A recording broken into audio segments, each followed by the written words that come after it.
Welcome to episode 6 of the Silver Savage podcast. This episode is brought to you by Combat Iron Apparel, the highest quality apparel for fitness-minded patriots. Visit combatironapparel.com and use the code SilverSavage10 to get 10% off your next purchase. Plainly put, these are the most comfortable shirts I have ever worn. Really soft and great for working out or just a night out. Also, we always love supporting our veterans and other small business owners, so go check them out.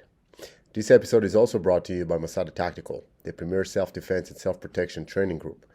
They have classes for civilians, self-defense, defensive firearms, and fitness, as well as specialty courses for tactical operators, healthcare professionals, and much more. It is the only authentic Israeli-based tactics training facility you are likely to find on this part of the globe.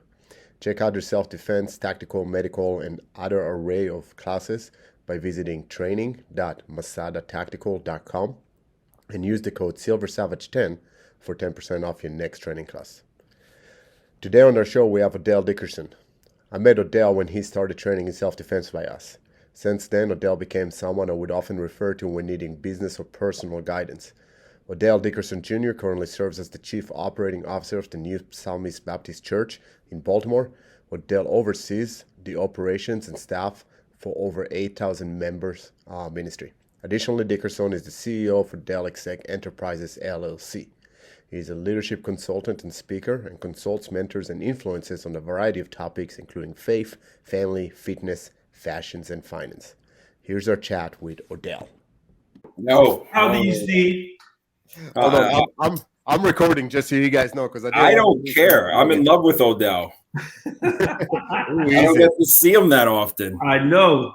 And when I miss the days of you punching me in the face. Hey, likewise. I'm gonna fix my lighting. And he vanishes. Yeah, just like that. It's like a ninja. Yes. He's hiding behind the beard. So see if I can get better lighting. No, you look majestic. You don't need better lighting. It's like you have an aura, like halo. Yeah, you're glowing. Yeah. Like I say aura and I say signal an L. That's because you're my holy man. So Odell, you just turned 51 years old. Yes. And you still act like you're freaking 24. I love it. It is about mindset. It is all about mindset. We'll discuss that mindset here. Yes. Awesome. So welcome to the Silver Savage. I hit record a little too early, not too early, but I didn't want to miss any of these nuggets.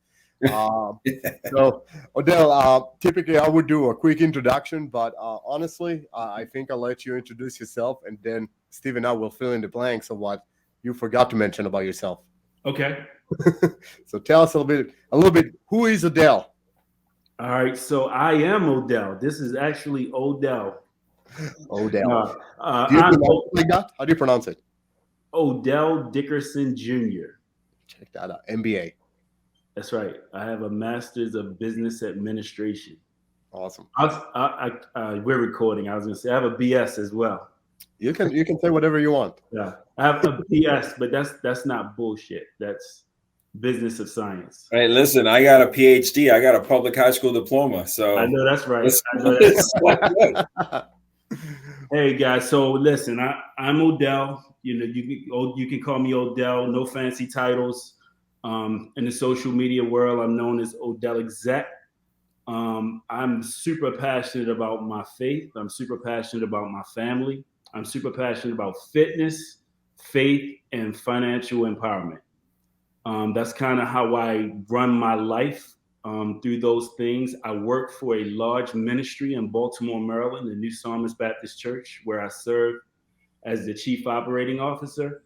But the rest of my life is built as a ministry. It's just built in a different way where I'm not hammering people with, I work for the church or Jesus Christ or hallelujah or amen. It's showing people how to live a real life, whether it's in ministry, whether it's as a stand-up man, whether it's as a stand-up Black man, whether it's just how to be a good husband, how to be a good father, how to be a good friend. But also we talked about having a mindset of being young.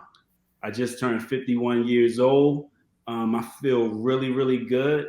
These two guys used to beat me up quite a bit. And I'm better for it though. How about that?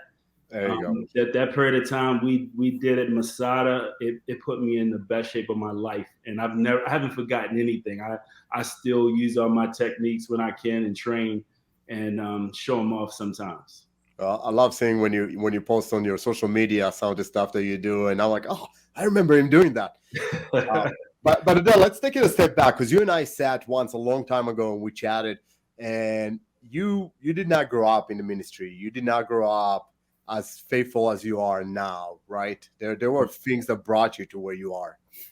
Yes. So like I said, I'm 51. I've been in the ministry for 21 years. I've served at the New Psalmist Baptist Church for 21 years, and I've been doing ministry outside of that.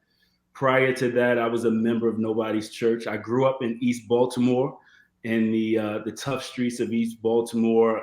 Both of my parents were amazing. I was raised by two parents. My dad is deceased now. My parents were blue collar workers. My mom never made over $16,000 a year. My dad never made over $28,000 a year. Yet we didn't want for anything. An amazing family.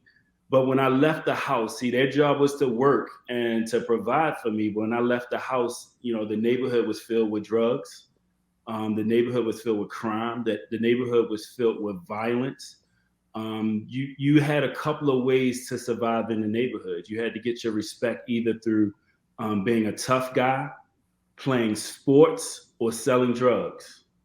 And I kind of was a sports guy. I never really tried to be a tough guy, but I was so competitive in sports. When I played sports, they thought I was a tough guy. I was just super competitive, but I was raised by some guys who were deep in the drug game. And I share this story sometimes. This is a big part of my testimony. When you become about 13, growing up in what we call the hood, that's when you get put on. When you become 13, you get put on, and put on means it's your turn to start selling drugs. It's kind of like a bar mitzvah, but in the hood. In the hood, right?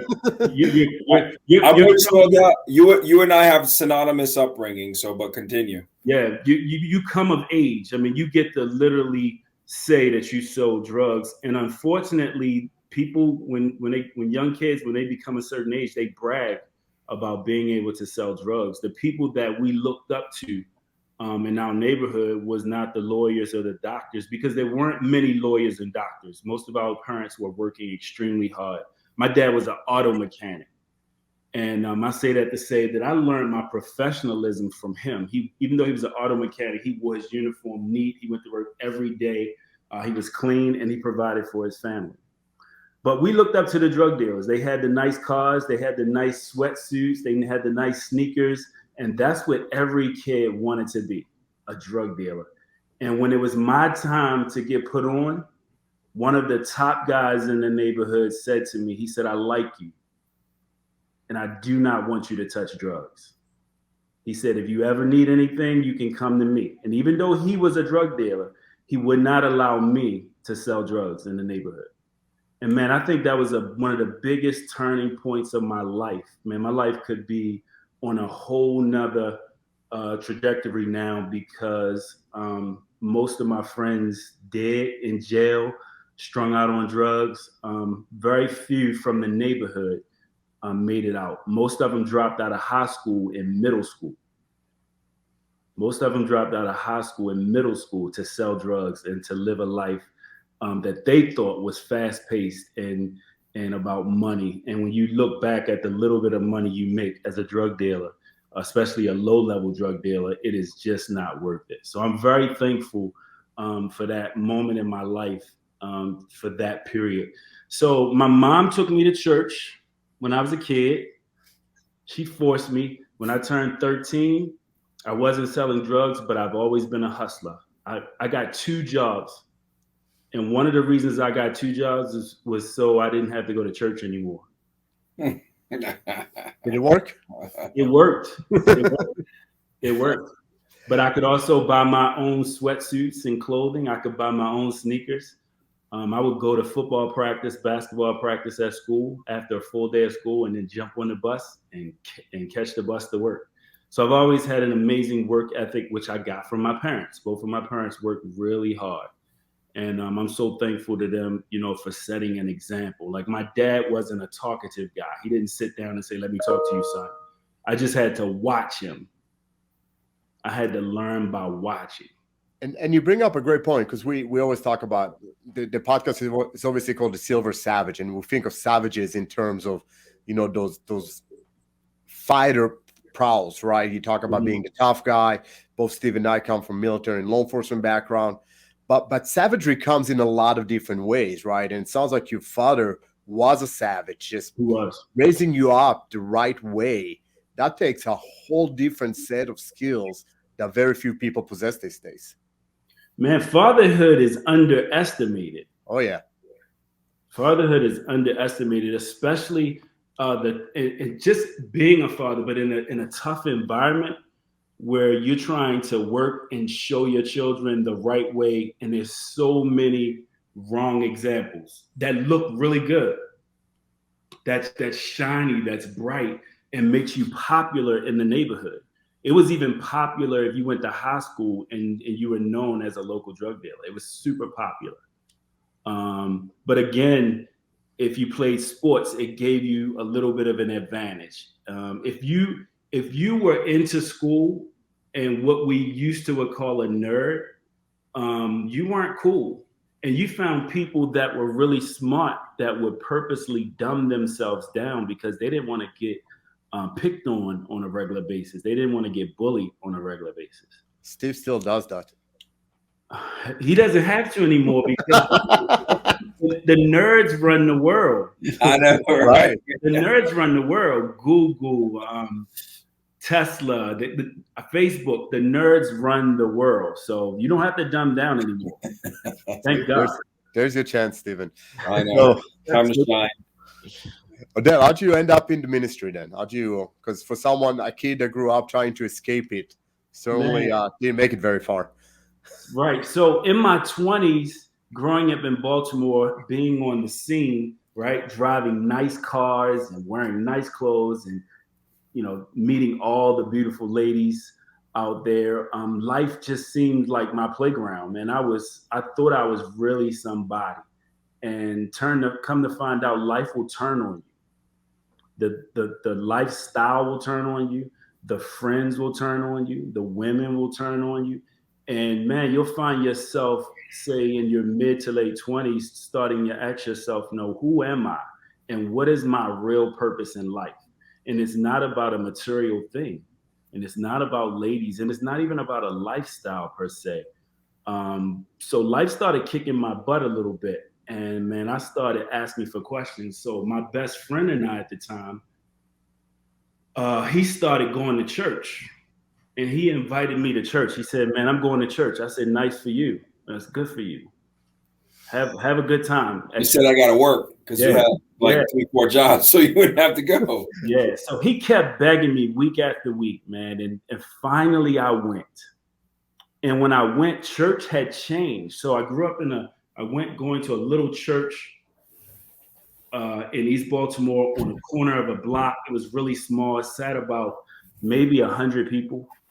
And the first church I went to since then was the new Psalmist Baptist Church, and it sat 2,000 people at once. And it was jam-packed. And the people that went there, it was really attractive. The people that went there looked really successful. It was just attractive. And I went and I sat on the edge of my seat, and there was this man that was singing and worshiping, which was amazing. But then this man got up and started to speak. And the words that he spoke were so relevant to what was going on in my life that it caught my attention. And I decided to come, maybe not every week, but I would come maybe sparingly, week by week. And finally, between life kicking my butt, me needing some advice per se, and needing some guidance, and me looking for something new to try, it was my faith that I was missing. And I just said, I've tried everything else. I'm going to give this a shot. And so I gave it a shot. So I joined the church 22 years ago. And it's still the same church that I'm a member of and that I serve. And only a year after joining the church, Bishop Walter Scott Thomas, who was then Dr. Thomas, asked me to come work for him because the church was growing. And it was growing at a fast pace. And he needed somebody who not only had, who could pray and who knew the Bible, he needed somebody who had some different skills. Like I had an undergrad in accounting. I have an undergrad in accounting, and I was working on an MBA, a Master's of Business Administration, and I was working for the government, and I was working for a group home for juveniles. So I had this combination of working with all different types of people, dealing with all different types of people, working in different environments, plus I had a business skill set. And the church is not a business, but it has a big business component to it. And New Psalmist Baptist Church is an 8,000 member church. So it requires a business acumen in running the church. And it's been an amazing ride working for New Psalmist, but also just being in ministry and traveling all around the world, getting to do exactly what I want to do. I posted today, living a life that I don't need a vacation from. That's pretty cool. That's a strong statement right there. Yeah. And Bishop Walters, which I've also had the honor of meeting several times. He was a member as well. That's another savage right there. Yeah. Who's that?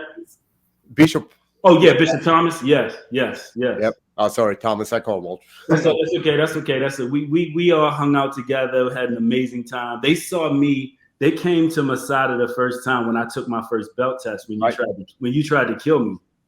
I did not succeed. I've been trying since. What doesn't kill you makes you strong. That's right.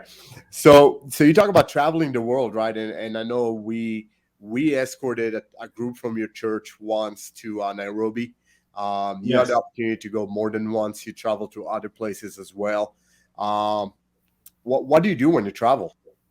So it just depends. So when we went to Nairobi, we were on a mission trip. Right. We call ourselves brothers and sisters who minister to brothers and sisters, and our purpose is to make life better for somebody else. And that's locally in our community, but that's also on the international stage, just trying to make life better. And so we visited some places where they were lacking water, and we were building wells at the time. We were partnering with some other ministries. We were building wells. We were going into the slums, trying to see what the need was so that we can help provide to the needs of those communities. And those communities, we ended up being in those communities for years and still do some things in those communities. And so that's one of the main reasons I love to travel. I also partner with an organization called World Vision. And World Vision USA, they deal with and help children that has been in poverty, and their families and their communities have been impoverished. And there's an injustice that's happening to families and the disadvantaged children all around the world. So I also work with that organization and getting children and their families sponsored, and really helping build that community. My last trip to Africa, I spent some time in a community, specifically in a school of girls.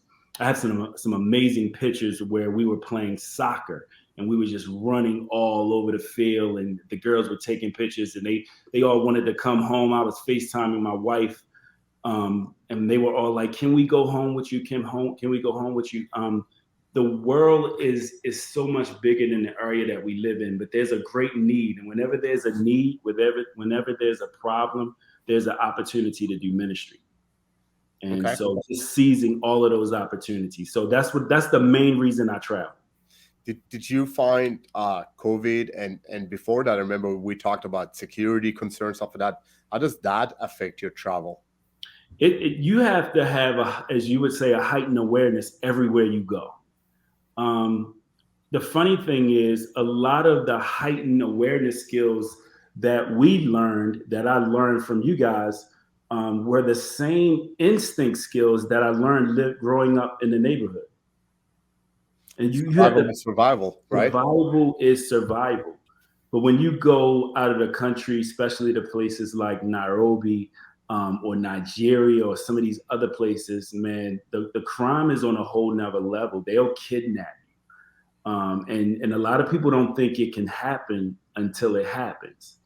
And so an ounce of prevention, paying attention. I'm very aware. My family know that I'm like that. When we do go on these trips and we don't have you guys along, I play more of a security role. Everybody feels a little bit safer when I'm around, which is a good thing. Yep. Which is also a heavy thing. That means I got to really be paying attention. So I may not get to enjoy as much as everybody else because I'm watching what nobody else is watching. Right. But it's very serious when you travel. And it's not just in Africa anymore. You could be going anywhere. You could be traveling domestically, and you have to pay attention to what's going on. Yeah, you can be going down to Baltimore. You got to Yes. keep your head on the swivel. So Odell, doing a little switch. So you grew up in the hood. You get into the ministry. Now you're the CEO of one of the largest churches around that's super successful. And you have 87,000 followers on Instagram. That is not from your sermons on church. No. What's going on there? So I said, everything I do is ministry. And what I'm doing is really showing people a lifestyle. Now, I say it's a ministry lifestyle. They don't necessarily see it as a ministry lifestyle. So if it's fashion, I love fashion. I love style. I love dressing up, whether it be suit and tie, or whether it be casual, or whether it be athletic wear. I love to dress up. And a lot of people in the world love fashion. So they may be attracted to me because of my fashion. I love fitness, as you guys know. Everybody's looking to be fit. Everybody's trying to figure out how to get in shape. Everybody wants to know, how do you get big arms, big legs? How do you do this? So they might be attracted to me because of my fitness. Great. I put some fitness on my social media. So there you have faith, fashion, fitness. Triple X. Then my family. So I'm very passionate about my family. A man of faith takes care of his family. That's his wife and his children, and his mom, his dad, or whoever he considers family. It could be friends that we consider family. A man of faith, that's how a man of faith lives. He takes care of his responsibilities, and there's no larger responsibility than his family. So a lot of people are attracted to that. I get a lot of guys asking me to mentor them, whether it be in ministry, whether it be in faith, whether it be with family or fitness. I get a lot of people inquiring. The last F is my finance F, and I'm going to be doing more with financial empowerment, just teaching people how to be economically empowered, how to be free from debt, how to just live your life, not necessarily to be rich, but to be wealthy in the way that you live, and maybe even to be able to leave a legacy for your children. But last but not least, one of the things that makes me really, really popular is the obvious. Is the beard. I can't compete with that.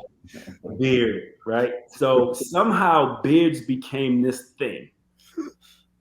It's almost like a cult. Yep. And I was already wearing a beard, never this big, and never this gray. But age will turn you bald and gray. And you know what? Majestic. People are super attracted to the beard, and I often get inquiries about the beard or just compliments about the beard, and that's what make people hit the follow button. Those things, how I live my life in faith, fashion, family, finance, and the beard. I like it. I need to let my beard grow a little more. I'll tell you the truth, and you're not kidding. I shaved my beard off. I did it once 8 years ago, and then I did it again last March, almost a year ago. And people came to me and said, nah, you need to grow your beard again. You're not the same person. You actually scare us without the beard. So I had to grow a beard again. So I hear you.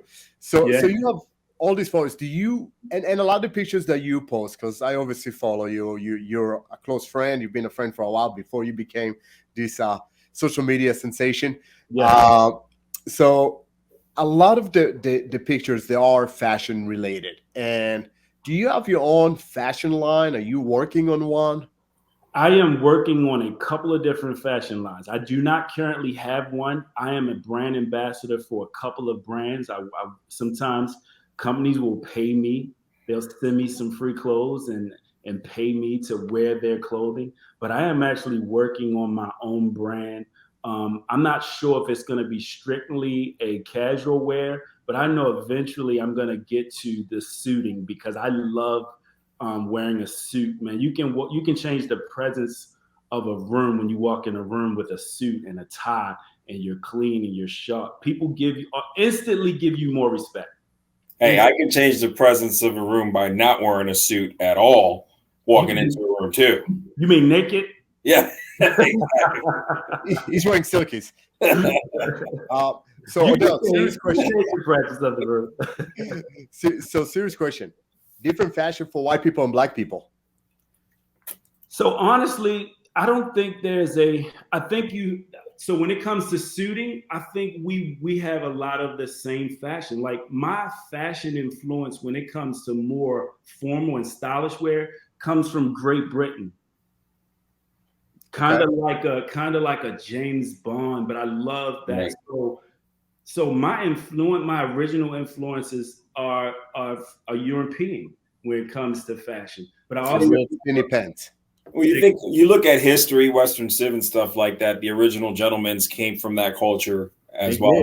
Because there's a good point BK brings. I mean, even with suits, which is oddly enough, I mean, the Hispanic Latino culture, you had the zoot suiters, from back in the day. Everyone had a different style that they wore. But when you bring it back around, that original gentleman, came from that European culture. So that's pretty cool. It's almost like the idea you're bringing world peace through a suit. You're just uniting everyone through fashion. Fashion does unite people. Just like music unites people. Mm-hmm. Fashion unites people. And so back to that question, but then you have, say, urban streetwear. The way I dressed as a kid in, say, an Adidas jogging suit and shell-head Adidas or Air Force Ones, which was kind of derived from the hip hop culture, right? Is a culture that the world embraced, even though it started in a little African-American community in the Bronx, New York, right? And not just African-Americans, but the Latinos were a big part of the hip hop culture. It really started in the West Indies. DJ Kool Herc was from the West Indies, was one of the founders from the Bronx. And between him and some of the Latino brothers who got together and just start beating on stuff and then just start recording sounds and all of a sudden doing these amazing dances that were African influenced was amazing. So even though it may have started one place, it's universal. You see Black people, white people, Latino people, even Asian people. Asian people are amazing in the culture. They love fashion. And they do it very well too. When you see the Asian people dressed, a lot of them like to spend a lot of money on their fashion, but fashion doesn't have to be expensive. I really like to think more about my style than my fashion. What's the difference? So that's a great question. The difference is this: fashion is whatever you wear, right? You could follow a trend, but in a particular fashion, but it's not personal. Style is personal. It's how you wear it. It's how you wear it, and it's an extension of your personality. It's an extension of your personality. Yeah, you can read a person very well based off of how they dress. Because like any soldier can wear camouflage, but when me and BK wear it, we add some style to it. That's right. That's right. Some amazing style to it. we match our tactical gear with our camouflage, with our weapons. Hey, I mean, everything's got to match. Everything's got to match. But think about it, Steve. Camouflage is a big part of fashion and style. It is. It is. People who've never served in the military wear camouflage all the time. Right. You got name brand, fashionistas that use camouflage patterns in their products now, and it's funny because, it was never a big thing. You always had the average Vietnam vet wearing his old, jacket or something like that. I remember after Desert Storm, the chocolate chip desert camouflage cookie pattern started getting popular, people wearing it out. And then all of a sudden you got like Louis Vuitton and all these other high brand, clothing with camouflage. That's right. Never been to the military, but camouflage is a big part of style and fashion. You'll see it on the runways in Paris and Milan and in New York on a regular basis. So you were just in London and Paris, right? You were just doing your European tour. Was that for your social media side, your ministry? And I know the two are intermingled in this. Yeah, it was for ministry. The London piece was for ministry. I actually attended a conference. It was really about self-investment. I attended a conference in London. I had a very small speaking part, but I was going there more so for self-investment. Serving at a church and working at a church, you often don't get a chance to sit back and absorb. You're always pouring out. So I went there purposely and intentionally to get poured into. And I had an amazing time. There was a group of American pastors there, but there were also pastors from all over Europe. I have friends now in Scotland, and that's another thing, just meeting different people and expanding your network. So now I have friends, in East London and North London, from Australia, in Scotland. It was an amazing trip. The Paris part of the trip was just me saying, I've never been to Paris. It was a 2-hour train ride. I jumped on the train and just took that adventure and just traveled to see all the sights in Paris. But I also, while I was there, I got to be myself. I got to be fashionable. I got to wear a suit and go to some of the most popular spots in the world, take some pictures and show them to the world. Now we just have to take it to Israel. So I'm ready. I'm ready. Talk about some places that are, known around the world. That's right. That's right. I'm ready. So this podcast is all about the savages in us, and most of our listeners, I assume, since we don't have data yet, we're just starting it, are men in our age group. What do you do to take care of yourself? So what's your routine like these days? Oh man, my routine is this. I wake up every morning and thank God for my life. Thank God for my family. First of all, I live a life of gratitude. I don't take anything for granted.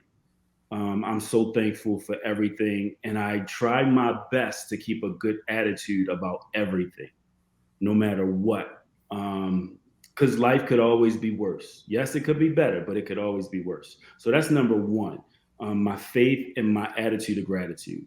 Number two is once I take my son to school every morning, I make sure that, so let me say number two is my connection with my family, getting up, greeting my family in the morning. But I have 3 amazing children. My youngest is 15, who's still in school, and the only one without a car. So I take him to school, but I value the time that I spend with him every morning. And then third is I go straight to the gym every single morning. I start my day in the gym. I had to learn not to go super hard every day because I started getting injuries, but I go to the gym every morning, and the gym is not just physical. It's mental, it's physical, and it's spiritual. It puts me in the right headspace. It gives me a sense of accomplishment, and it makes me feel good. It makes me feel good.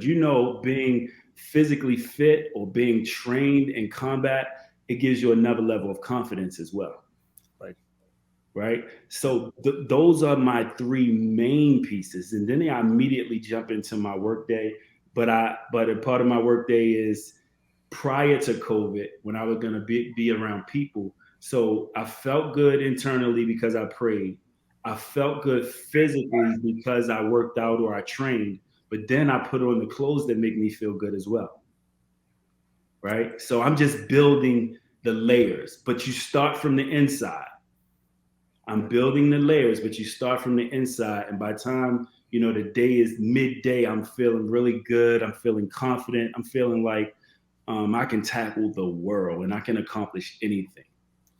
And if there's anyone I think can take on the world, it's definitely you, Odell.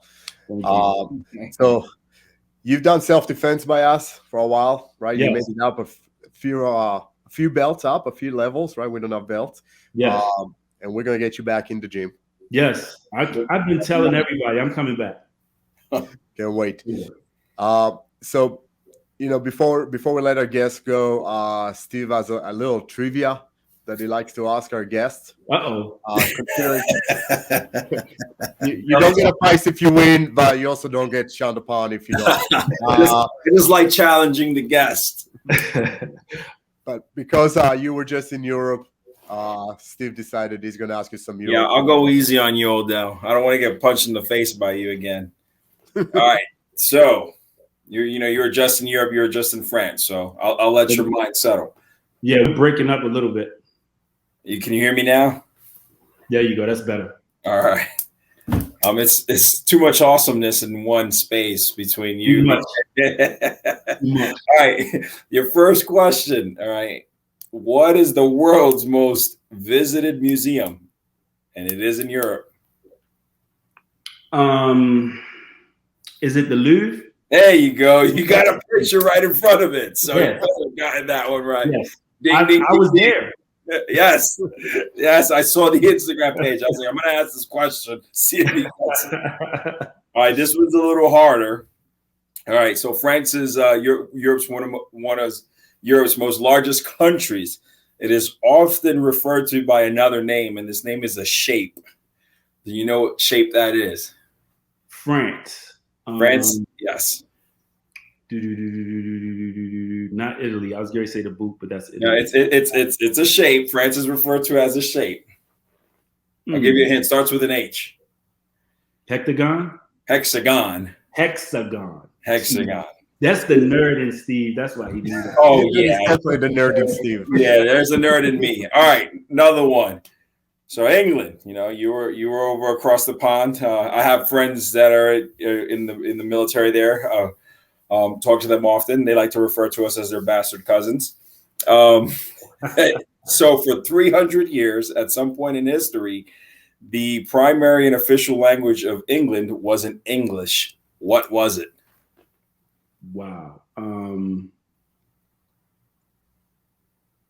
don't know. Come on, you were just in the other country. Oh, it was French? French, there you go. That one surprised me too. That one surprised me as French. well. I would have never guessed it. Right? I would have never guessed it. Wow. Man, that was an easy one. They're all synonymous. They're all connected. All right. I would have never guessed that. I didn't even want to believe that. Neither do the English. Yes, Right. Neither do the English. All right, last one. Before it was the euro, what was France's currency? The pound. That was England. No, that's England. The pound. The franc? The franc. There you go. All right. Not bad. See, you made it through. You survived. I got 50%. Wow. That's good. Always grateful. I'm full right there. Right. I could have got a 0. You could have. You did awesome. So, Odell, I know you mentioned that a lot of people are looking for you for mentorship and advice, and you're obviously doing a great job of spreading the word on a variety of topics out there. If people want to connect with you, where should we send them? OdellExec, Instagram, OdellExec. I'm on Twitter as well, but I'm rarely there. I'm on Facebook as Odell DIckerson Jr., but I prefer OdellExec on Instagram. Perfect. And OdellExec is short for, of course, Odell, and exec is short for executive. It's short for executive. Because you are the executive. Hey, I'm all about mission trips. You ever need a hand to build some stuff or just protect the flock? Let me know. I'm there. All right. I'm working on a ton. Hopefully, COVID will allow us to go in 2022. Well, he's Puerto Rican. He can build anything. Just give him some duct tape and some sheet metal. Some duct tape and some string. I'll build you a mansion. Odell, thank you as always. Looking forward to hanging out either on the mat or just grabbing a bite one day.